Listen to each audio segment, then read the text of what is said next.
Uh, Hello, Duane. Happy birthday. So I waited till the last minute so I could say happy birthday and I can make this post on your birthday. I wish I could say that, but I can't. It's because I procrastinate. I wait till the last minute whenever I enter a contest. I think about it and think about it, and I just never do it, and then finally, anyway. So, not to make this one too long because, you know, I want to make sure it gets uploaded before it's too late. But I know you're on the West Coast, so I'm on West Coast time. I've got till midnight, but it's before 9, so I think I'm still good. Anyway, INNERS for Winners. Yeah, I watched it. I watched your post about it literally the day that you put it up, and I've been thinking about it ever since. And I think I forgot about it at one point, and I started seeing people posting to it, and oh yeah, I got to enter that. So anyway, start off with a handful of things that I was thinking about, but I couldn't find. It's here. They're here somewhere. But I'm a little disorganized on some of the more recent things that I picked up I wanted to show. But it's okay because it made me find some other things I wanted to show. So I'm going to start off. I've actually got most of everything sort of out and available. So I thought I would start off with the Who Odds and Sods. And I used to own a later version of this. And what's nice about the original pressing of it is that it's not just, you know, you open it up and there's the album, but these torn areas down here, you probably got this album, I'm sure, but you know, for those who don't know, these torn areas down here are actually cut out, and it's actually like tears and holes in the cover. So the thing is, though, when you pull the record out, it doesn't make any difference. Which is kind of, you know, you're kind of expecting that to happen. But it doesn't happen. And what's odd is it makes you think this should be a gatefold, and you should be, you know, opening this up. And I'll bet a lot of people tore this thing open trying to open it up to see what this image is in here. And you see, you can pull that open, and you can see that image inside. It's a shot of a concert, looking out at the crowd of a concert. So that's kind of like, oh, that's kind of cool. But there's actually a second pocket where the record fits into. It's right next to it. I think that's why it makes you think that, oh, you should be able to open it up like a gatefold. But what you get inside is not only the poster of the image that you see on the inside through those cutout areas, and you're seeing pretty much this, but you get this nice poster. Now this is a promo or a cutout, so that notch on the corner is cut out, and right here it's cut out down here, and so of course it says North American Tour November 19. It's got to be 70, and then I don't know what the date is, so I'll have to find out what the date is sometime. But you also get a little fold out, a return to the cover here, and there you can see where the cover has nothing behind it, where it's white and just black and white, but it has lyrics and little story and information about this all, and more lyrics on that side. So 1974 must have been a 74 tour. Could have been 73, I guess. Possible. So that's number one. Pretty cool. Just because of the surprise factor, the sort of the annoying surprise factor. It's like, why can't I get this? Why can't I open up this gatefold LP? And then you realize it's not a gatefold LP. And like I said, I wonder how many people practically tore this thing apart trying to take a look at the inside of it, only to realize that, oh, they gave you the inside if you just were patient enough to take a look. So that's number one, Odds and Sods by The Who. Next. Yeah, I was going to show, it'd be easy to show Sgt. Pepper and the INNERS there, we know that, and Magical Mystery Tour for the booklet. I'm not going to do any Beatles. I was thinking about a Paul McCartney I could pull out. Red Rose Speedway has a nice booklet and all that in it, but you know, Beatles. I'll do Beatles another time. Well, keep going. And next thing would be original UK pressing of XTC's. I haven't got enough light here. That's a problem with doing this at night. Is I don't have very good lighting, so I apologize if it's kind of hard to see these things. But this is XTC's English Settlement album, UK original UK pressing with the textured cover. The white, the Chalk Hill horse on the cover, and then up here embossed XTC English Settlement. You open it up and it's just straight cardboard, nothing fancy, but the inner sleeves of these records are quite nicely pressed. One side, nice textured paper, photos of the band on one side, and lyrics to the songs on the other. The what's interesting is they even bothered to tell you on the sleeve, inner sleeve, record 1, so you know which sleeve record goes in which sleeve. And again, lyrics and some very cool illustrations all the way around, and nice typeface that they use, nice font. So makes it very, very medieval, sort of older looking, especially, you know, trying to go for the time that the Chalk Hill horse was carved into the hills. It was probably much earlier than the time that they were going for with the text on the inner sleeves. Well, that's another favorite. Again, if you're looking for this XTC album, English Settlement, anybody out there, definitely worth looking for an original UK pressing. It's really deluxe, the insides and the cover especially. So I know we're talking about inners, so try not to talk about the outside. Okay, we'll do this next. Our more recently acquired piece, which is something I think I've showed before, and this is a reissue of the King's Village Green Preservation Society, and it's numbered number 553 of 1,000. Nice inner photo there of the band, and what is also nice is you also get these nicely printed up inner sleeves where the records go. I've taken the records out of these. I need to take the records out of the those XTCs, like the Settlement, but I didn't realize those were in the originals. This one's nice. Not only get a nice shot of the band, but you get various, I don't know if it's album or single. Looks like various album and single picture sleeves from around the world. Very nice. And probably the best thing about it, I'll just show one of these discs, but these are some of the nicest, beautiful, most beautiful color vinyl that I've seen, that I've got. I don't know if it's coming through there with the light down. That's why I have a light down here, so I can maybe show some of this. Maybe you can see some of the color coming through there or not. But I know we're talking about the inners of the covers, so I shouldn't be showing this. So just pretend you didn't see that. Just pretend you didn't see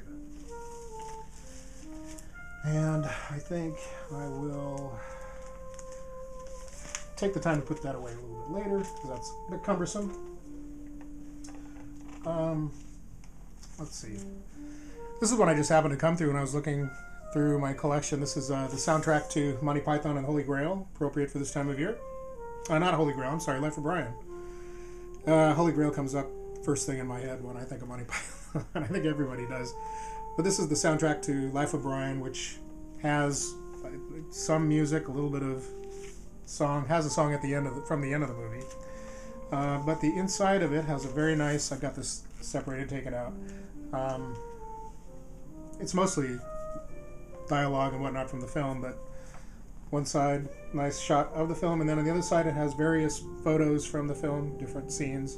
So that's kind of neat, kind of different, to show all of these different scenes from the film.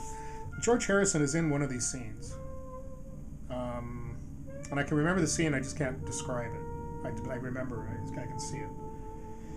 Because it was his, I think he had something to do with the making of this film. His film company made it or something, I'm not sure. So, anyway, I'll worry about that later. Let's see, that's going to be a tough one. Let's see, well, I got a couple more to go. I didn't want to make this too long. There's a few more I could find, but I'll do this one, then I'll do that one. 3 more, so I don't want to do this for too long. This is Supertramp's kind of their last album, in my head, it's the last album with Roger Hodgson singing with them. He left for a solo career after this. I saw the tour for this, sort of their farewell tour. And I like this album, Famous Last Words. I would love to see a tour film of that, but I just really enjoyed it. They had a really cool intro film at the beginning, as I recall, and nice inner sleeve, again with the tightrope. There's lyrics and whatnot, but it shows everybody walking the tightrope here, and scissors repeated all over the place like you see on the cover. Someone reaching up with a pair of scissors to cut a big thing of rope, but it's yeah, you get the point. They're just trying to make a point. But the inner sleeve is nice. What's also nice is the inside of this has a very cool, well, it's colored paper on the inside, but right along the edge, I don't know if you can see it. Like I said, this is not the right camera to be using to show this kind of stuff. But right along the side of this edge, you see white, and it's repeated on the other side as well, but it's a pair of scissors. Hoping you can see that, I'm not sure. Maybe get my fingers out of the way. How about that? That help any? I don't know. But yeah, you can see that it's a pair of scissors, kind of on their ends, or from top to bottom here. They're just visible on the inside. I don't know how to do that. Fingers crossed you can see it. If not, find this album. It's a very good album, and give it a listen. And look for the scissors just inside the album cover. So do that. Yeah, one more, and then I'll do. What do you think you have here?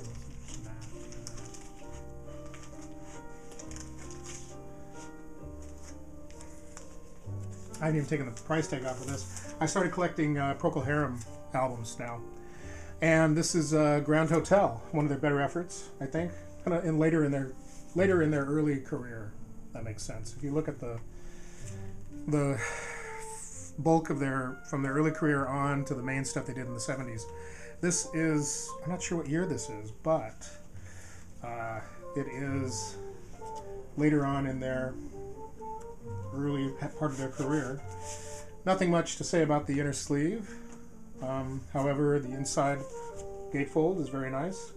Again, the theme Grand Hotel. Music on this is great.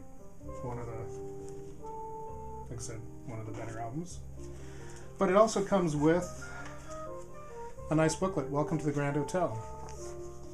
And I was very happy to find this. It's got a little bit of water damage in one area, but it basically has the lyrics along with illustrations to all of the songs. And oh, it's so floppy and flimsy. It's hard to do this without wrinkling it. Try not to wrinkle it. I'll just show a few pages without doing too much damage. Illustration on one side, lyrics on the other. A souvenir of London. So that's nice. It's got a little, like I said, it's got a little bit of water damage down here, but I'm very happy to have picked that up, and always looking for a better copy of it. Well, hopefully we'll find it one of these days. Okay, for the final one, it's one of my favorite specialty albums, just because it's such a pain in the butt to open and enjoy. And then once you've done that, to close it correctly. And that would be Elvis Costello and the Attraction Armed Forces. And this was originally UK pressing. There were subsequent UK pressings, but they weren't. This original deluxe version has a sticker on the outside saying it has a free EP inside. And I'm sure at the time this was, you were able to peel that off. I'm not going to do that. I don't think I ever will. But what's special about it is the back of it here. I should have bought, that's what I was going to do. That's one more thing I was going to do. I was going to grab the 45 with the song Accidents Will Happen. And we all know about that 45. It's white on the outside and all the artwork is on the inside. So that was another inner I was going to do. So, which is great for an inner for 45. Which I don't think I've seen anybody show any 45 inners. So, but anyway, this guy, as you can see, there are flaps here, and the flaps open up in very awkward, crazy ways. And I will now attempt to open this up, not so much to the attempt will be to open it up, but the attempt will be to put it back together somehow. And I probably will do that off camera after I've opened it up. But I can see, as you can see, all the artwork is folded over the top of each of itself. This opens this way, that opens that way, and then there's more artwork inside of that. Some of this artwork you're going to recognize from the album version, the version of the album from the U.S. Release. Now this bottom panel nicely opens up into two more panels separately, which makes it even more difficult to to do. It would have been great if I had been a waiter at some point in my life. I could maybe get away with this. So you open those up, and you have some very cool postcards. Like 4 different postcards, all different ones of the band, talking to you, telling you to do things, telling you not to do things. So, there's good old Elvis, and final one there. And then you come down to the EP. This same EP was available in the U.S., but I don't think it had the album, the picture sleeve on it. I think it was just a white sleeve. So it's very nice. And let's holding this up. Hopefully you can see. You see how crazy this is. Well, here's what I'm going to do. So here's finally the inner sleeve. Nice rounded corners. Again, nice thick cardboard sleeve on this. Gray cover, gray. I think this might have been the inner for the U.S. pressing as well. But the thing is, the very inside of this, once you open it up, is what they use for the outside of the U.S. cover. Elvis Costello Armed Forces. So, there you go. Probably one of my favorite all-time inners for an album. And just a pain in the ass to put back together in the right way. But like I said, I'm going to do that off camera, and we'll see what happens. This is clearly not done correctly. I'm not going to fiddle with it anymore. Anyway, happy birthday. Congratulations on 1,000. I think I'm approaching 400 maybe. I think I got 350, a little over 350 or something, and I don't know who these people are that are watching me, but thank you for watching this, and thank you for putting your posts up. I've enjoyed them, and I've learned a lot. Everything from how to make custom outer sleeves for thick box records. And speaking of which, I will be referring to that post that you made when I go to make a custom outer sleeve for this guy, which I just picked up yesterday. Yes, it's the Nick Drake Pink Moon, and I'm sure this has got some really cool inner stuff. Some people on Facebook have been showing this, so I'm not going to bother with it, but this is the new release of it with all kinds of goodies. So I will be referring to your post on how to make a custom outer plastic sleeve for thick box sets.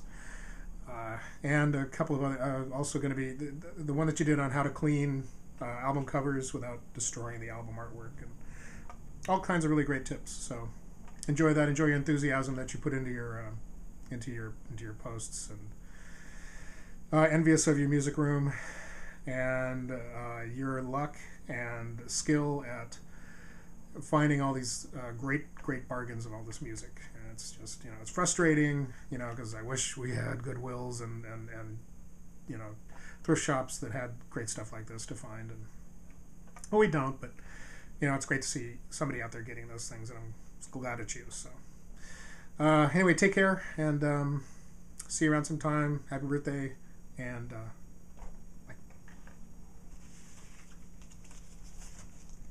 Yes, it's not unlike trying to fold up a map, which, I don't know. This is my favorite part. That's one more thing. Let's cut this one in half. Makes it even harder. Everything will fall out. People probably didn't even know.